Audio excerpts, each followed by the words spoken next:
The ghost of my husband's last breath is a phantom I swallow with every waking moment, a cold reminder of the one life I failed to save. In a kingdom choked by a creeping magical decay, my personal failure feels both infinitesimally small and cosmically significant. The air in Aethos is thick with the scent of rot and despair, a mirror to the hollowness in my own chest.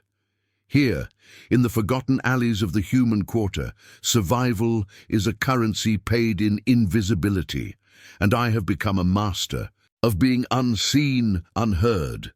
I wonder if this feeling of being a ghost in your own life is a universal sorrow. If you're watching this, tell me in the comments, what is your name? Where are you watching from? And what time is it for you? Knowing another soul is out there in the dark might make this quiet ache a little more bearable. And if you wish to see if my world finds its dawn, please subscribe to the channel.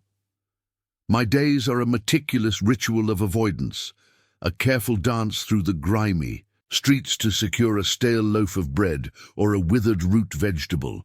I keep my eyes downcast, my shoulders hunched, a posture of submission that deflects attention. But within me lives a secret that burns like a fever, a wild, untamed magic that defies the rigid doctrines of the elves. It is a heresy in my blood, a connection to the very essence of life that I can neither comprehend nor control. Sometimes, in the privacy of my hovel, I'll touch a dying weed pushing through the floorboards, and a jolt of warmth will pass from my fingertips, coaxing a fragile, impossible green from the decay. This power is not a gift. It's a death sentence, a terrifying vulnerability in a world that hunts and destroys what it doesn't understand. My only desire is to let it sleep, to remain a shadow among shadows. From the fringes, I watch the slow death of the elven kingdom. The once gleaming spires of the capital now seem tarnished, and the silver forests that ring the city are turning a brittle, lifeless grey. In the market, whispers of the High King's curse, the withering blight, are traded like illicit goods. They speak of King Theron, a name that feels like a myth on my tongue, as a man imprisoned within his own immortal flesh, his fading life force dragging the entire realm down with him. The elves, with their arrogant grace, now wear a brittle fear in their eyes. Their most powerful healers have failed. Their most ancient magic has proven useless. Their despair is a palpable thing, a cold fog that seeps even into our squalid quarter, a constant grim reminder that even gods can die, and when they do, they take the world with them. My undoing came not from a grand act of rebellion, but from a moment of foolish, unguarded compassion. An old woman at a nearby stall was weeping over her last crate of moon-petal flowers, their stems drooping, their petals curling into brown crisps before they could be sold. Her grief was a raw, familiar thing, and without thinking, I reached out, my fingers brushing against a single dying blossom. The surge of warmth was instantaneous, a silent torrent of life flowing from me. A wave of impossible color exploded through the crate as every flower straightened, their petals unfurling into a vibrant, luminous blue. It was a miracle in a world that had forgotten them, a spectacle of life that drew every eye in the crowded lane. The gasps of awe were quickly replaced by whispers of fear and accusation. My invisibility shattered like glass. The aftermath was brutally swift. Before I could flee, the royal guard descended upon the market square, their polished silver armor a terrifying intrusion in our world of grime and poverty. They moved with an unnerving purpose, their cold, immortal eyes scanning the crowd and landing on me with absolute certainty. There were no questions, no explanations, only the harsh grip of a gauntlet on my arm and the cold, definitive click of manacles around my wrists. I was hauled through the terrified crowd, the faces of my neighbors a mixture of pity and fear. A guardsman leaned close, his voice a low, chilling promise that sealed my fate and dragged my world into the very heart of the kingdom's decay. "You are being taken to the king," he stated, not as a sentence but as a final, desperate solution. My life as a ghost was over. The journey to the heart of the elven city was a blur of cold stone and colder stairs. Chained within a gilded cage on wheels, I was a spectacle of human frailty being paraded through ethereal streets. Every perfect archway, every shimmering crystal embedded in the walls, felt like a judgment. My mind, however, was not on the impossible architecture, but on a memory that clung to me like a shroud. I saw Liam's face, pale with fever, his hand limp in mine. I remembered the uselessness of my own touch then, the desperate, silent pleas to a world that wouldn't listen. His last breath was a quiet rattle, a sound that has never left me. It is the ghost I live with, the constant, suffocating proof of my most profound failure. The failure to save the only person who had ever made me feel seen, the one man who made the world feel less like a prison. Liam and I had shared dreams as simple and fragile as the wild flowers that grew in the cracks of our tenement. We spoke of a small plot of land beyond the city's shadow, a place with rich soil and clean air where our children could run free, their laughter untainted by the despair of the quarter. He promised me a life where my hands would be for planting seeds, not scrubbing floors for elven scraps. Romance for me died with him. It wasn't a slow fading, but a brutal amputation. Love is a vulnerability I can no longer afford, a hope that promises only a deeper, more agonizing fall. To open my heart again would be to invite that ghost, that final rattling breath, to claim another victim. I am a garden where nothing good can grow, a patch of earth salted by grief and failure. After his passing, the world showed me its true face. The whispers in the quarter were not of sympathy, but of a cruel, pitying scorn. I was the widow who couldn't even keep her husband alive through a common sickness, a woman marked by bad fortune. Landlords demanded coin I didn't have, and the meagre charity of neighbors felt laced with the poison of their judgment.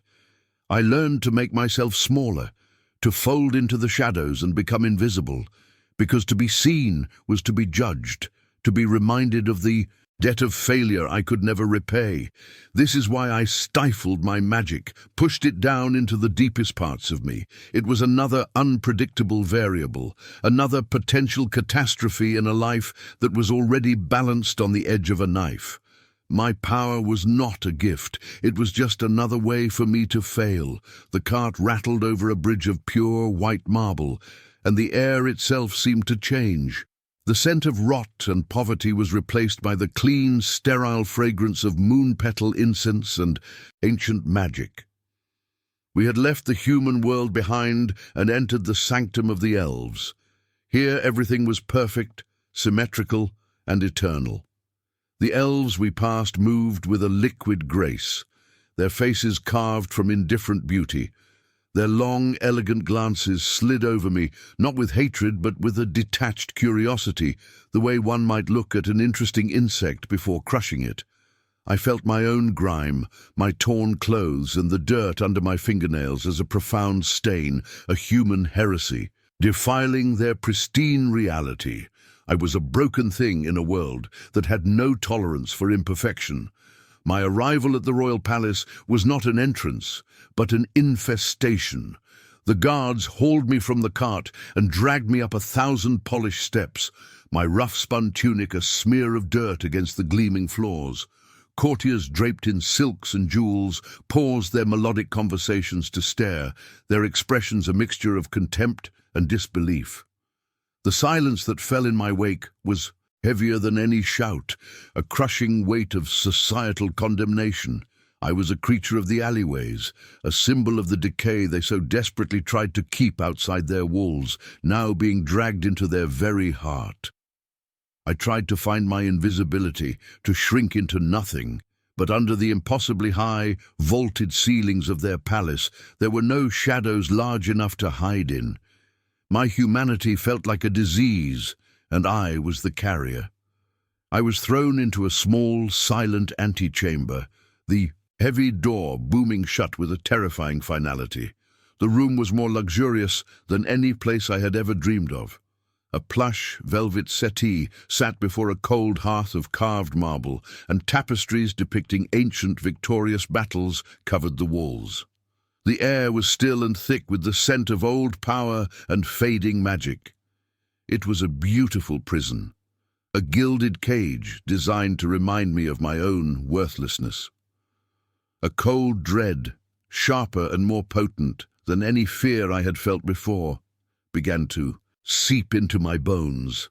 The guard's words, a final desperate solution, played over and over in my mind. They weren't going to execute me for my magic. They were going to do something far, far worse. They were going to use it, and me, for their own ends. The silence was broken by the soundless swing of the great doors. An elf stood framed in the doorway, his robes the color of midnight, his face a mask of ancient authority and weary command. He was not the king, but he carried the weight of the entire kingdom in his posture. His eyes, the color of a winter sky, were not cruel, but they were utterly devoid of warmth as they assessed me, cataloguing my fear, my dirt, my very essence, as if I were a tool to be measured. He did not address me directly. His voice, when he finally spoke to the guards at his side, was low and resonant, like the tolling of a distant solemn bell. "The council has deliberated. She is the only way. Take her to the king's chambers, now." My heart stopped. I was being led, not to a trial, but to an altar, a sacrifice for a dying king in a dying kingdom. The long walk to the king's chambers was a silent, suffocating journey through the heart of elven perfection. My bare feet, calloused and dirty, were a desecration upon the polished marble floors that seemed to glow with their own inner light. The two royal guards flanking me moved with a soundless grace that was more intimidating than any stomp of a boot. Their silver armor reflecting my own ragged, terrified image back at me 1,000 times over. Every archway we passed under felt like the frame of a gallows. Every silent, elegant courtier we passed felt like a spectator at my execution. My mind reeled, not with plans of escape, but with the crushing finality of it all. They had found the heresy in my blood, the wild magic I had tried so hard to bury, and now I was being led to the source of all elven lore to receive my judgment. The air grew colder with every step, a prelude to the grave. The guards pushed open two colossal doors, carved from a single piece of petrified silverwood, revealing a chamber that was not a throne room, but a vast private world steeped in shadow and sorrow. The air within was thick with the scent of dried herbs, old parchment, and the faint, unsettling odor of decay that I knew so well from the human quarter. It was a scent that had no place here, amidst the towering shelves of ancient scrolls and the delicate astronomical instruments that gleamed in the faint light. Ornate planters holding brittle, grey-stemmed plants lined the walls, their dead leaves like skeletal fingers reaching for a light that could no longer save them. This was not a seat of power.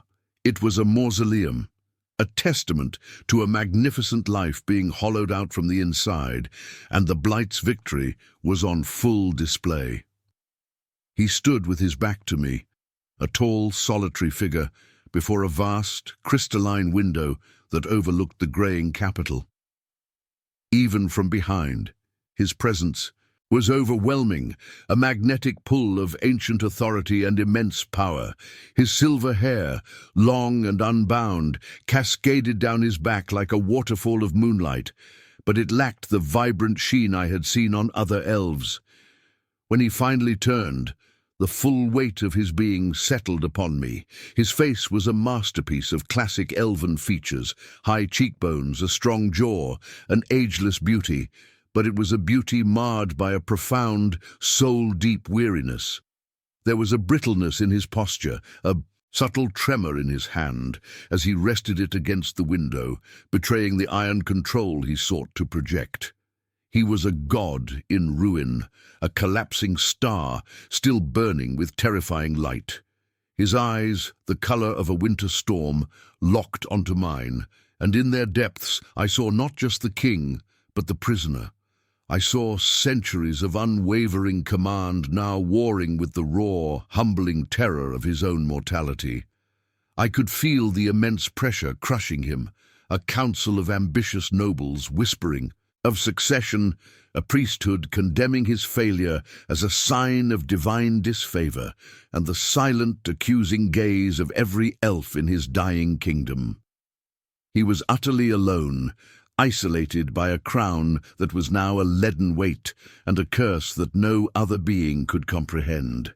His dominant aura was a shield, a magnificent cracking facade hiding a man who was being devoured alive by his own fading life force, his fear for his people a poison far more potent than the blight itself. He did not speak of my crime, of the forbidden magic I had used. His voice, when it finally came, was a low, resonant rasp, strained, but still imbued with the unshakable habit of command. For decades my healers have chanted, my mages have woven spells, and my priests have prayed. All have failed, he stated, his gaze never leaving mine, dissecting me layer by layer. The blight is a void that consumes all magic we offer it. It feeds on the very essence of this land, which is tied to my own. He took a slow, deliberate step forward. Yet you, a human, touch a dying thing and it blooms. You possess a magic that is not of our law, a life force that does not follow our rules. It is an aberration, a heresy. He paused, the silence stretching into an eternity. And it is my only remaining hope. The king of all Aerthos, the immortal ruler whose name was a legend, stood before me, a mere handful of feet away, his entire being radiating a desperate, terrifying need. The chasm between us was more than just the space on the floor. It was a gulf of class, race, and power that felt impossible to cross. Yet he bridged it with a single, devastating command that was both a plea and a death sentence. The guards behind me shoved me forward, causing me to stumble onto the ornate rug at his feet. I was a peasant, a widow from the slums, kneeling before a dying deity. He looked down at me, his face an unreadable mask of pride, shame, and raw desperation. "Show me," he commanded, his voice a gravelly whisper that echoed the decay in the room. "Touch me." My fingers, stained with the grime of a life lived in the dirt, trembled in the space between us. His command, "Touch me," was not a request, but the tolling of a bell, signaling either my execution or my damnation. The ghost of Liam's last breath filled my lungs, a cold memory of how my touch had failed before, how my hands had been useless against the simple, creeping death of a fever. Now, I was being asked to lay those same hands upon a king, a god whose life was tied to the fate of the entire world. I could feel the invisible weight of his entire kingdom pressing down on my shoulders, the collective hope and despair of the elves converging on this single, terrifying moment. With a choked, silent prayer to a god I no longer believed in, I closed my eyes and pressed my palm against the back of his hand. The contact was a shock, a collision of ice and fire that stole the air from my chest. The instant my skin met his, a torrent of warmth, wild and untamed, surged from me. It was not a gentle stream, but a violent, breaking dam of life force I couldn't control. His hand, which had felt as cold and unyielding as marble, was suddenly infused with a vital heat. I saw the muscles in his jaw clench as he let out a sharp, involuntary gasp, his storm-grey eyes widening in disbelief.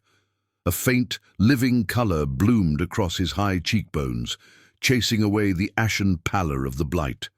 The subtle, constant tremor in his fingers stilled. For me, the sensation was one of being hollowed out, a dizzying emptiness that left me weak and breathless. He stared down at his own hand, flexing his fingers slowly, as if it were a foreign object he was only just rediscovering. He had felt it. The heresy in my blood was real, and it had worked. He pulled his hand away as if burned, severing the connection. The warmth that had filled the space between us vanished, and the room felt colder than before. He turned from me, his movements no longer brittle, but charged with a restless, newfound energy. He paced before the great window, his silver hair a shimmering cascade in the dim light. For years I have been a statue of a king, projecting an authority my body could no longer sustain, he began, his voice stronger now, the rasp lessened. The council grows bolder. Lord Valerius and his faction see my weakness as an opportunity. They whisper of succession, of a regency. They believe my line is cursed, my reign is over. My death will not be a quiet passing. It will be the signal for a civil war that will shatter Earthos into 1,000 warring pieces. My survival is the only thing holding this kingdom together. He stopped his pacing and faced me, his expression a grim mask of cold calculation. The flicker of life I had given him was already beginning to recede, a subtle greyness creeping back to the edges of his face.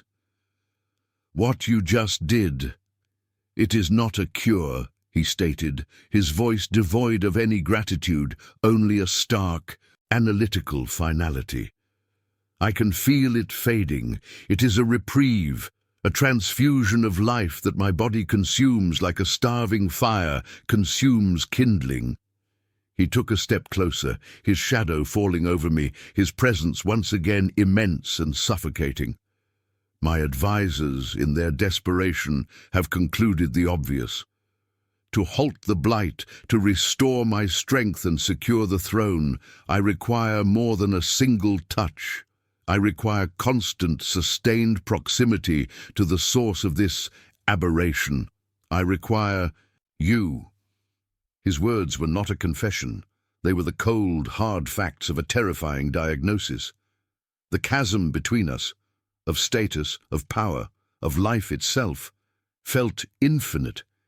Yet he bridged it with a proposal so audacious, so utterly unthinkable, that my mind struggled to comprehend it. "You are a human, a commoner, a widow from the slums. I cannot keep you by my side as a pet or a court physician. The scandal would empower my enemies. The high priestess would have you burned for heresy within a day," he explained, his tone ruthlessly pragmatic. "Your very presence in this palace is a provocation." He paused, letting the weight of my impossible situation settle upon me before delivering the final, crushing blow. "There is only one position that would grant you the absolute protection of the crown and ensure your unbreakable bond to me. The law would demand it. The court would be forced to accept it. I am proposing a marriage." He saw the shock and horror on my face and mistook it for a failure to grasp the benefits. "You will be Queen of Earthos," he continued, his voice a low, compelling murmur that promised a world I couldn't even imagine. "You will be draped in silks and jewels. You will command armies and servants. No one will ever dare to raise a hand or a voice against you again. The royal guard will be your shadow, the treasury your personal coffer. In exchange for your life force, I am offering you a life of absolute safety and unimaginable power. I am offering you a gilded salvation from the gutter you came from. It was a cage. He was offering me a beautiful, unbreakable cage, where I would serve as the living heart in his dying body. My own life no longer my own, but merely the fuel that kept his kingdom from collapsing into dust and ash. My world tilted on its axis. Every instinct screamed at me to run, to flee back to the anonymity of the shadows, back to my hovel where I was a ghost, but at least a free one. The memory of Liam's hand in mine, of our simple dream for a small patch of earth and a quiet life, rose up like a phantom to mock me. This proposal was the antithesis of that dream. It was a pact with a dying god in a cold stone prison. But then I saw the alternative playing out in my mind's eye. The cold, damp darkness of a dungeon, the sterile instruments of elven mages probing my magic, draining me dry in their desperate experiments until I was a husk, discarded and forgotten. There was no escape. There was only a choice between two different kinds of death, a swift one in the dungeons or a slow one on a throne. I pushed myself up from the floor, my legs shaking but holding. I met his intense, stormy gaze, and for the first time I did not look away. In his eyes I saw not a king, but a fellow prisoner, chained to his throne just as I was about to be chained to him. A strange, cold calm settled over me. This was my fate, a monstrous, twisted path, but it was the only one that led to tomorrow. I accept, I said, my voice barely a whisper, yet it echoed in the vast, silent chamber. He gave a slight, almost imperceptible nod of satisfaction, but I was not finished. I took a breath, drawing on a well of defiance I didn't know I possessed. I will be your queen. I will keep you from the grave, but my life is not a river for you to dam and divert at your pleasure. From this moment forward, you will not command my touch. You will not take it. It will be a gift offered of my own free will. That power, at least, will remain mine. The ceremony was not a celebration of union, but a sterile, swift transaction conducted in the heart of the royal sanctum. There were no flowers, only the brittle, greying branches of sacred silverwood trees lining the cold marble hall. The air was heavy with the scent of ancient stone and the high priestess's cloying incense, a futile attempt to mask the ever-present undercurrent of decay. I stood on a dais, a single drab figure in a borrowed silk gown that felt like a costume on my skin. Before me, Theron stood impossibly tall and regal, his ceremonial silver armor doing little to hide the profound weariness in his bones. The assembled court, a gallery of sharp, predatory faces like Lord Valerius's, watched not a wedding, but the forging of a weapon, their eyes dissecting my every flinch, judging my human frailty as a fatal flaw in their king's desperate gambit. The vows were spoken in the ancient elven tongue, a melodic, flowing language that was utterly incomprehensible to me. The high priestess's voice was like the chiming of cracked crystal, each word a pronouncement of my unworthiness. She did not look at me, but past me, as if addressing the abstract concept of the crown itself. Theron's response was a low, resonant baritone, the words sharp and binding, a king issuing an unbreakable decree. I felt the magic in his voice settle over me, a tangible weight, a net of ancient law and tradition falling over my shoulders. I was a ghost in my own life once more, present for the signing of my soul's deed but unable to read the language it was written in, my entire future being decided in a tongue I could not speak, a world I did not belong to. When the moment came for my consent, a heavy silence descended upon the hall. The high priestess turned her cold, pale eyes on me. Her lips curled in a faint sneer as she asked the question in the common tongue, the words sounding crude and harsh after the elegance of the Elvish. "Do you, Ilara of the human quarter, accept this binding?" All eyes were on me, waiting for me to falter, to break. I looked past the priestess, past the court, and met Theron's stormy gaze. His face was an unreadable mask of iron control, but I saw the faint tension in his jaw. This was as much his humiliation as it was mine. I lifted my chin, my voice small but clear in the vast hall. "I do." The two simple words were a shock of dissonance, a human sound in an elven sanctum, and a ripple of quiet. Contemptuous murmurs spread through the assembled nobles. There were no rings. Instead, the high priestess produced a single shimmering cord of woven silver light.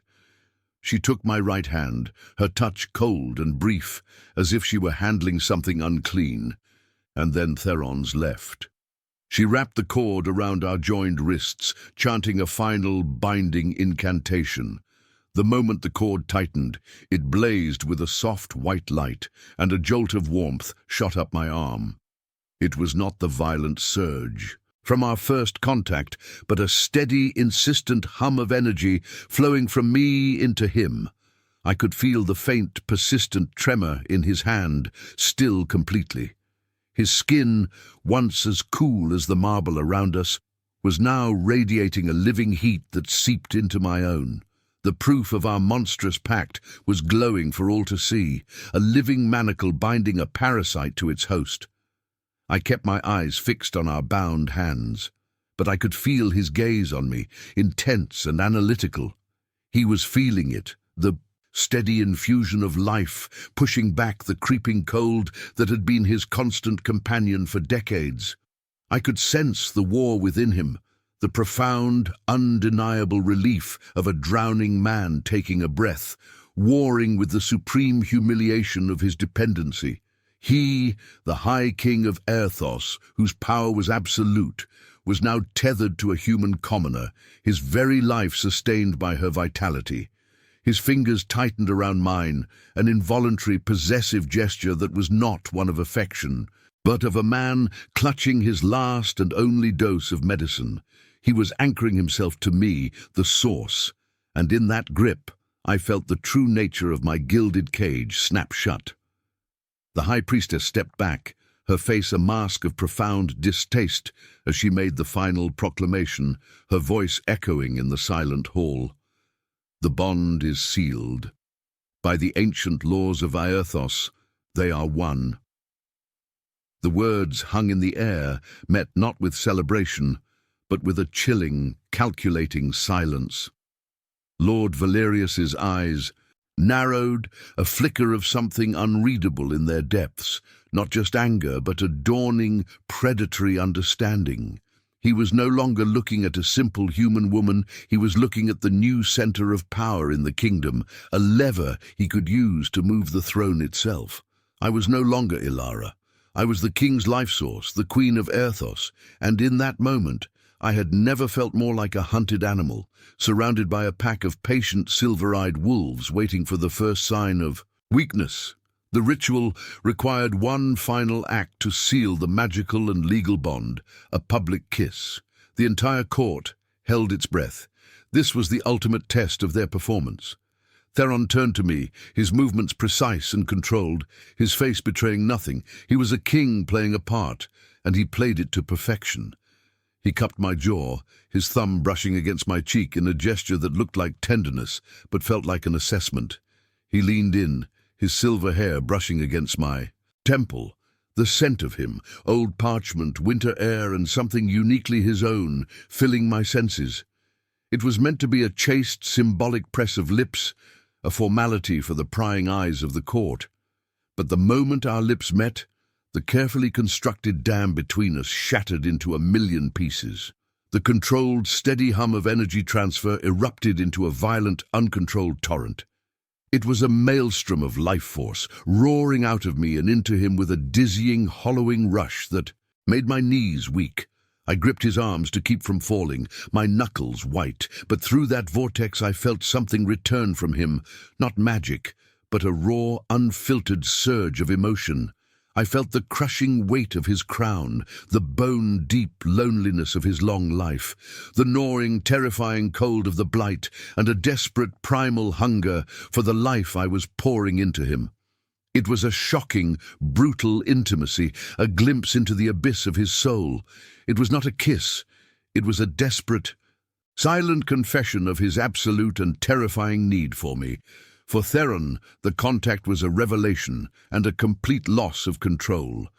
He expected the familiar, steady warmth, but was instead met with the full, untamed flood of her essence. It was not the refined, ordered magic of the elves. It was wild, chaotic, and tasted of sun-warmed earth, rain-soaked forests, and a fierce, defiant humanity that he had forgotten existed. It was life, pure and unbridled, and it slammed into him like a tidal wave, awakening senses that had been numb for decades. He pulled back abruptly, his breath catching in his throat, his carefully maintained mask of indifference shattered for a heartbeat. His storm-grey eyes, wide with shock, stared into mine, and in their depths I saw not a king, but a starving man who had just been given a feast and now knew he could never again be satisfied with crumbs. We stood there, a foot of air separating us, but the space crackled with the aftershock of what had just passed between us.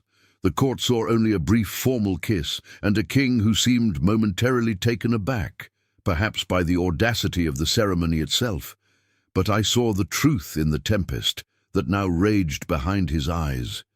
The transaction was complete, the agreement sealed in law and magic, but in that single devastating moment, the cold, pragmatic lines of our contract had irrevocably blurred. He no longer looked at me as a necessary tool or a political solution. He looked at me with a raw, unnerving combination of desperation, hunger, and a dawning, dangerous possessiveness. Our marriage was a lie, but the bond between us was now terrifyingly, undeniably real. The days settled into a strange, intimate rhythm, a life dictated by the rise and fall of his strength. Every morning began not with a greeting, but with a touch. I would go to him in the quiet of his chambers before the court descended with its demands and place my hand on his. The transfer was a silent ritual, a steady warmth flowing from my palm into his cold skin, a draught of life that smoothed the weary lines around his eyes and lent a resonant timbre to his voice for the day ahead. For me, it was a subtle hollowing, a faint dizziness that passed quickly. But in these quiet moments, I began to see past the crown. I saw the man who traced the constellations on his star charts with a lonely reverence, who held the weight of a dying world in the tense set of his shoulders, a silent burden he never spoke of. Our evenings were often spent in the cavernous royal library, a place that smelled of ancient paper and fading magic. While he worked, poring over brittle maps and reports from the blighted provinces, I would wander the towering shelves, a ghost in his world of knowledge. One night, I found a small leather-bound book on human folklore, tucked away as if in shame. As I read, a small, sad smile touched my lips.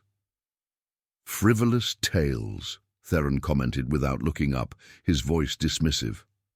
"Our histories are written in stone and starlight, not in the dirt." A spark of defiance flared in me. "This story's about a girl who made a garden bloom in a barren field with nothing but her own hope," I countered, my voice soft but firm. "Sometimes the most powerful things grow in the dirt." He finally looked up, his stormy eyes fixed on me, and for the first time he was silent, truly listening. My first formal dinner with the Elven court was a masterclass in subtle cruelty.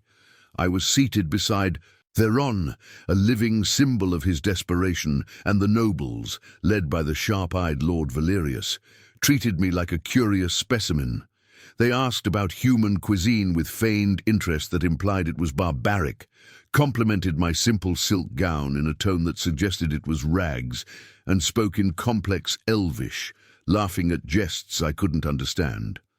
I felt every stare, every whispered comment, like a physical blow. I was a weed in their perfect, sterile garden. Through it all, Theron remained a statue of regal indifference, his face an unreadable mask. His public silence was a separate, deeper wound, a confirmation to the entire court that while I might wear a crown, I was nothing more than a necessary, shameful tool. Later, in the suffocating silence of our shared chambers, my hurt festered into a cold, quiet anger.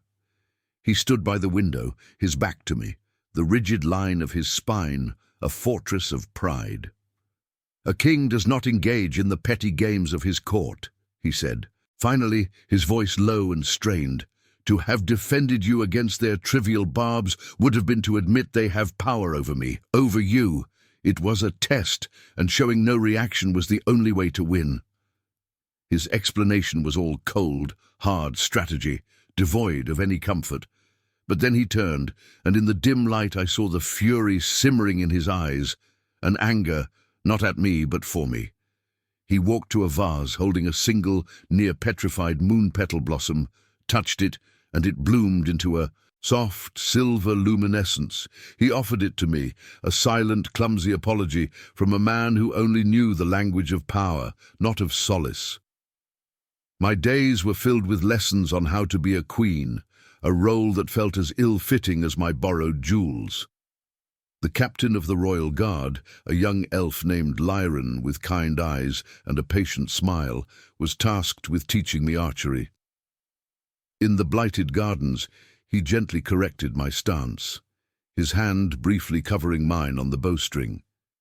His touch was warm and impersonal, but it was the first kind touch I had felt in this cold stone world. From a high balcony, Theron watched us, a solitary, silver-haired figure. I saw the change in his posture, the way he went unnaturally still. A moment later, he was striding across the withered lawn, his presence a sudden, chilling storm. "The Queen has other duties," he stated, his voice like chipping ice, dismissing the bewildered captain with a curt nod. The raw, unexpected possessiveness in that gesture was a shock, a spark of heat in the cold logic of our arrangement. The true assault came during a meeting of the High Council.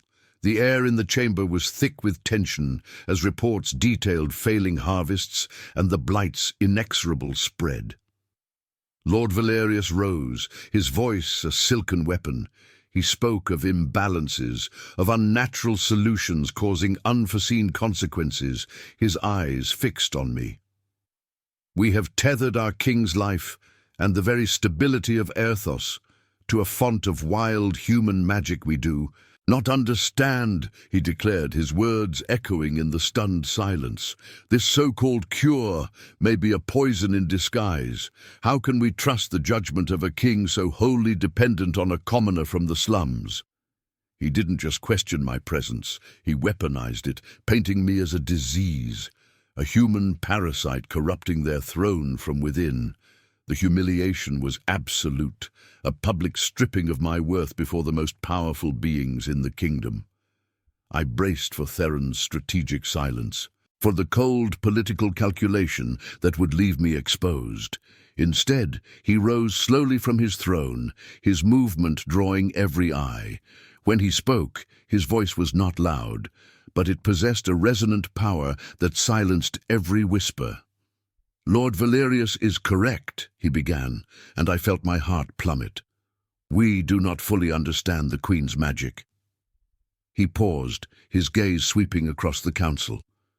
"But I understand her counsel. While you have debated and despaired, she has offered a perspective born not of ancient failing dogma, but of resilience. Her strength is a resource this kingdom has foolishly overlooked." He stepped toward me and placed his hand firmly over mine on the arm of the throne. "She is not your cure. She is your queen, and any further insult to her will be considered a direct act of treason against the crown." The stunned silence that followed was a victory more profound than any battle. Back in our chambers, the air crackled with the aftermath, the unspoken energy of what he had done. I stared at him, my protector, the king who had shielded me with the full weight of his authority. "Thank you," I whispered, the words feeling inadequate. He turned from the window, his stormy eyes holding a new, unnerving intensity. "They needed a reminder of your position," he said, his voice softer than I had ever heard it. "To question you is to question me. We are one." He spoke the words of our marriage vow, the lie that was our foundation. But for the first time, they felt like a fragile, terrifying truth. The question burned in the space between us, unspoken but deafening. Are we still just pretending?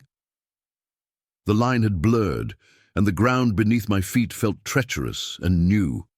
His public defense was a turning point, chipping away at the fortress of our arrangement.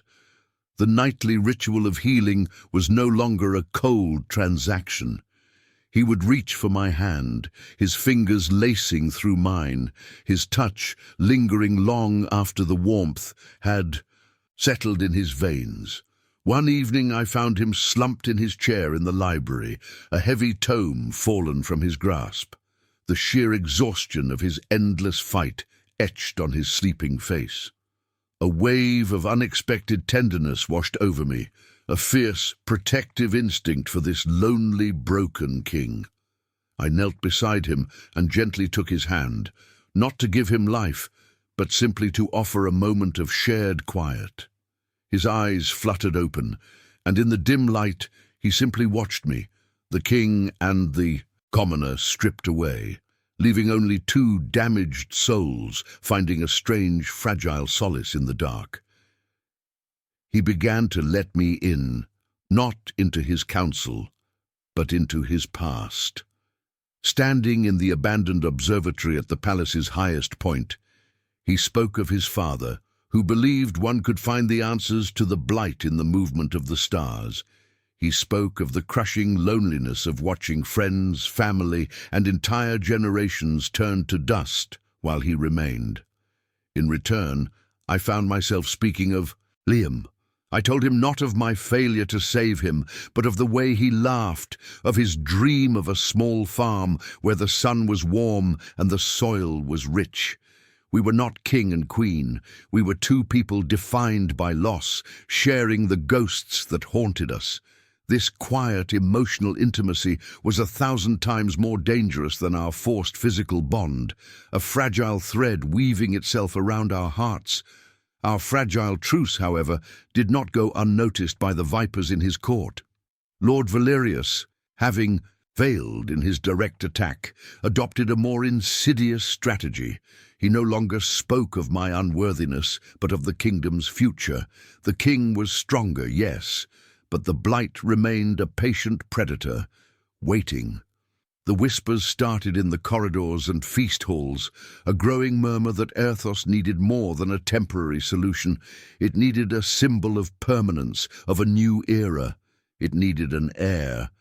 The idea was monstrous, a political gambit of the highest order, an heir of mixed blood, a child. Of both elven magic and my own wild heresy, was presented as the ultimate seal to our union, the only true path to securing the throne and binding the king's life to the land once and for all. The whispers became a roar, and the high priestess, ever the opportunist, became its voice. She appeared in our private chambers one evening unannounced, her presence a cold intrusion on our fragile peace. Her face was a mask of divine purpose, her eyes gleaming with righteous fervor. "The court speaks of the future," she began, her voice chiming with false piety. "The gods have shown me a vision. Your union was their will, a first step. But to truly purge the blight and consecrate this new age, the bond must be made flesh." She looked directly at me, her gaze cold and sharp, stripping me bare. "The survival of this kingdom, the very will of the gods, demands a true union.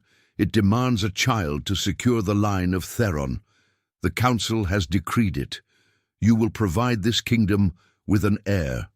The High Priestess's decree was a shard of ice in the heart of our fragile peace. After she departed, a silence descended upon the chambers, colder and more desolate than any winter night. I looked at Theron, searching for a flicker of defiance, a rejection of this ultimate violation, but his face was a mask of stone, his thoughts locked away behind the iron bars of his kingly duty. In his silence, I heard his consent. The demand for an heir was not just a political maneuver, it was the final act of my consumption.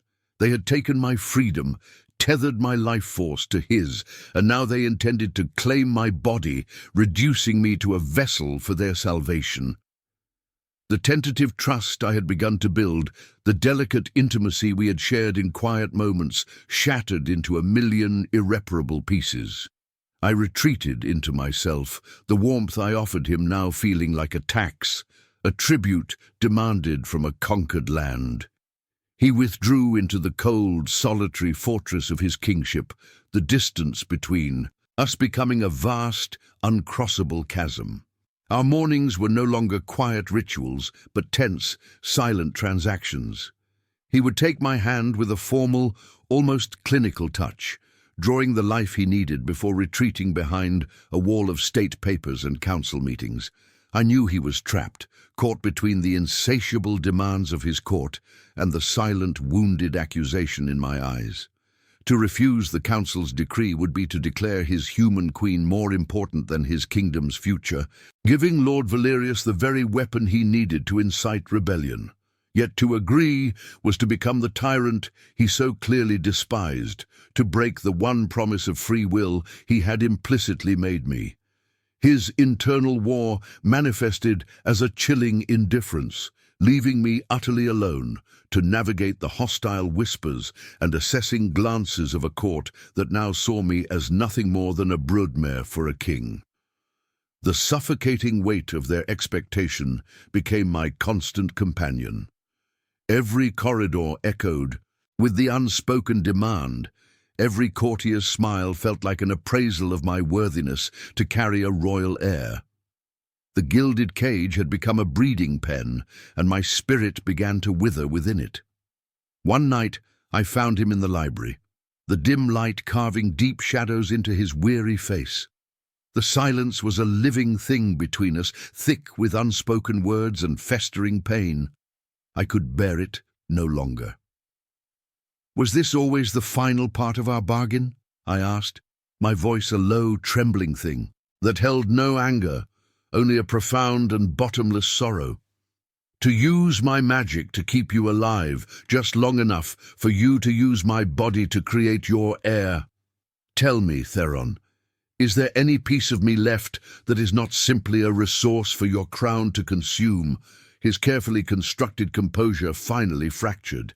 He slammed a heavy book shut, the sound echoing like a gunshot in the cavernous room. He turned to face me, and the anguish in his storm-grey eyes was a mirror of my own.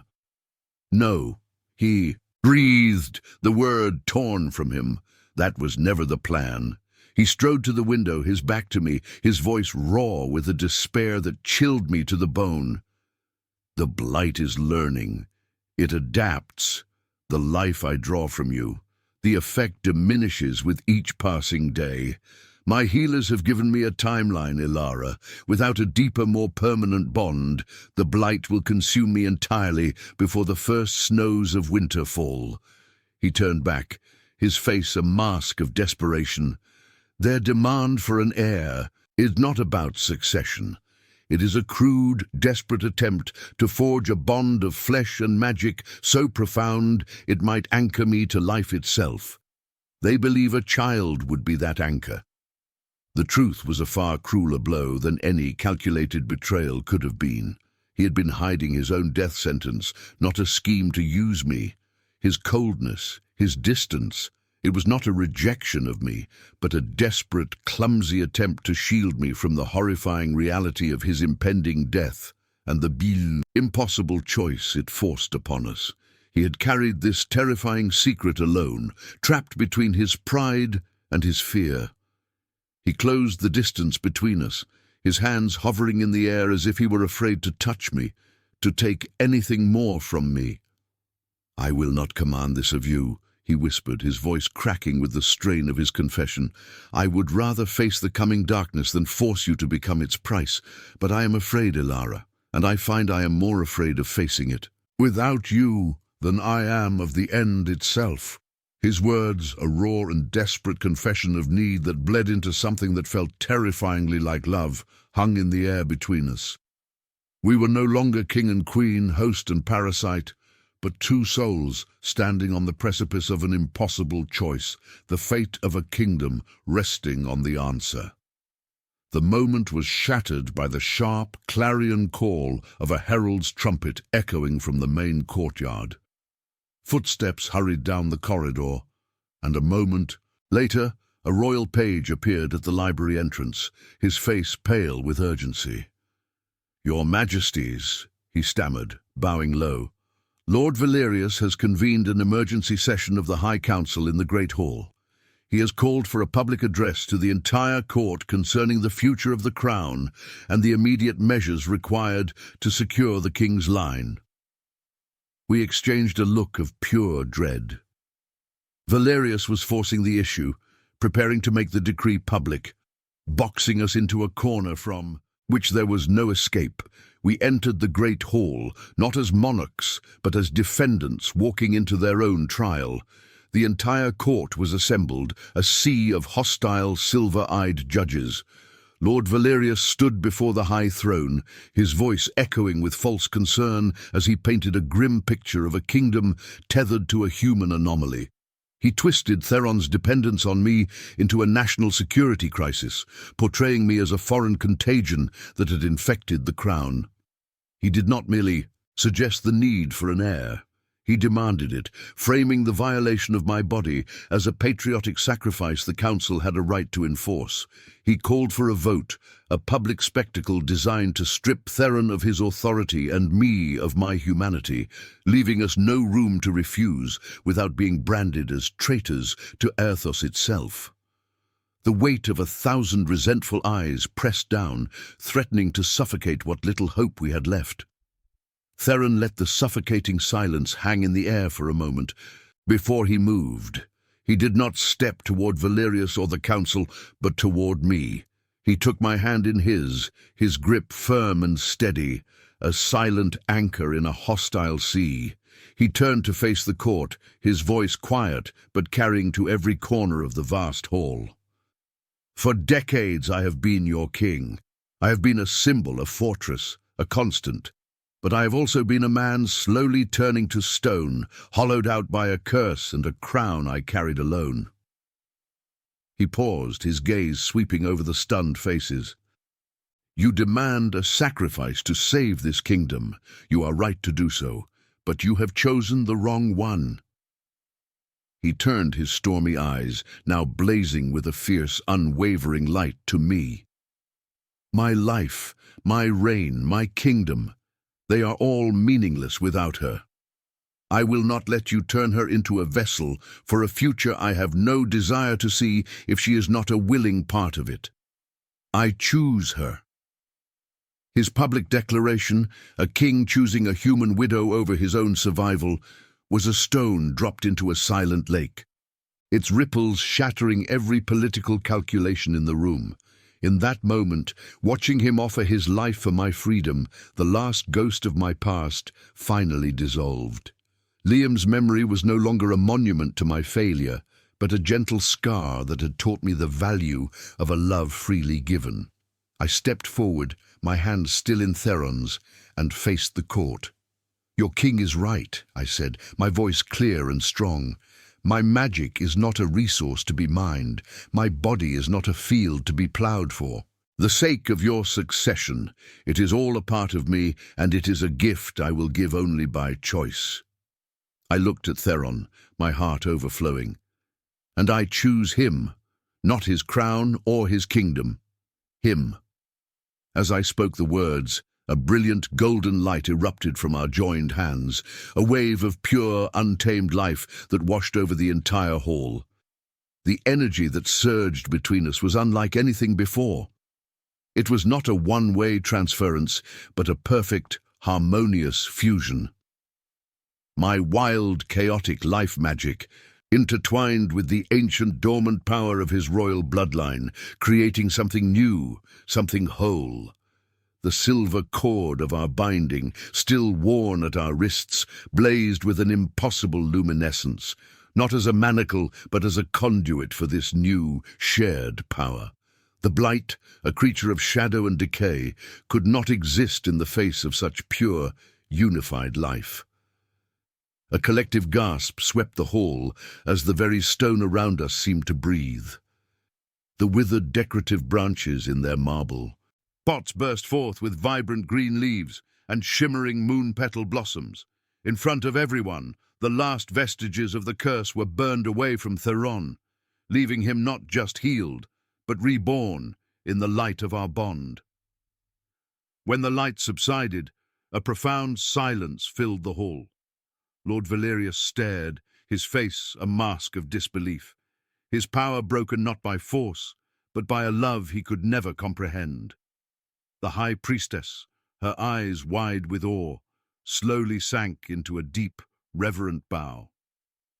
The court followed her lead, kneeling not to a weakened king and his human cure, but to the undeniable power of their union. Theron turned to me, his face stripped of centuries of grief and solitude, leaving only the raw, unguarded heart of the man I loved. He didn't need to speak the words. I saw them in the depths of his storm-grey eyes. He cupped my face in his hands, his touch now warm and full of life, and kissed me. It was not a kiss of desperation or gratitude, but a seal, a promise of a shared dawn after a long and unforgiving night, the beginning of our forever. The first spring in a century arrived in Erthos, not with a shy thaw, but with a riotous explosion of life, as if the land itself were celebrating. In the royal gardens, where silver roses now bloomed alongside the humble, vibrant wildflowers of my human past, Theron's hand rested gently on my swollen belly, a silent communion with the new life we had chosen to create together. The blight was a memory, a ghost story, told to children about a time before the human queen taught an elven king that the greatest magic was not a power to be wielded, but a love to be shared. We were not a king and his cure. We were two halves of a single soul, a lonely god and a forgotten ghost, who had found their home not in a palace, but in each other. If our journey from the shadows to the sun has moved you, please show your love by liking this story, commenting your thoughts, and subscribing for more tales of impossible love.